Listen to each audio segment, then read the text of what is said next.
Hi guys, in this video let me teach you how can you use ChatGPT plugins using ChatGPT Plus. So in order to access this guys, all you have to do is subscribe to a premium version of ChatGPT which is ChatGPT Plus wherein you can use GPT-4. So over here you just have to select the three dots here in the upper lower left corner. Go over to the settings and beta. And over here under beta features here, you should enable plugins here. So what this does guys is it enables ChatGPT to uh, have a couple of features that are not present in the here and the GPT 3.5. So as when you see here, plugins beta.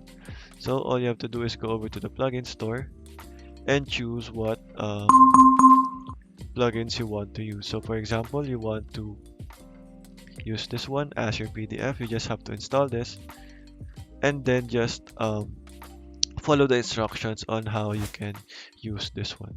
Also this one and a couple of different ones here. So there guys, that is how you can activate the ChatGPT plugins this 2023. So thank you for watching and goodbye.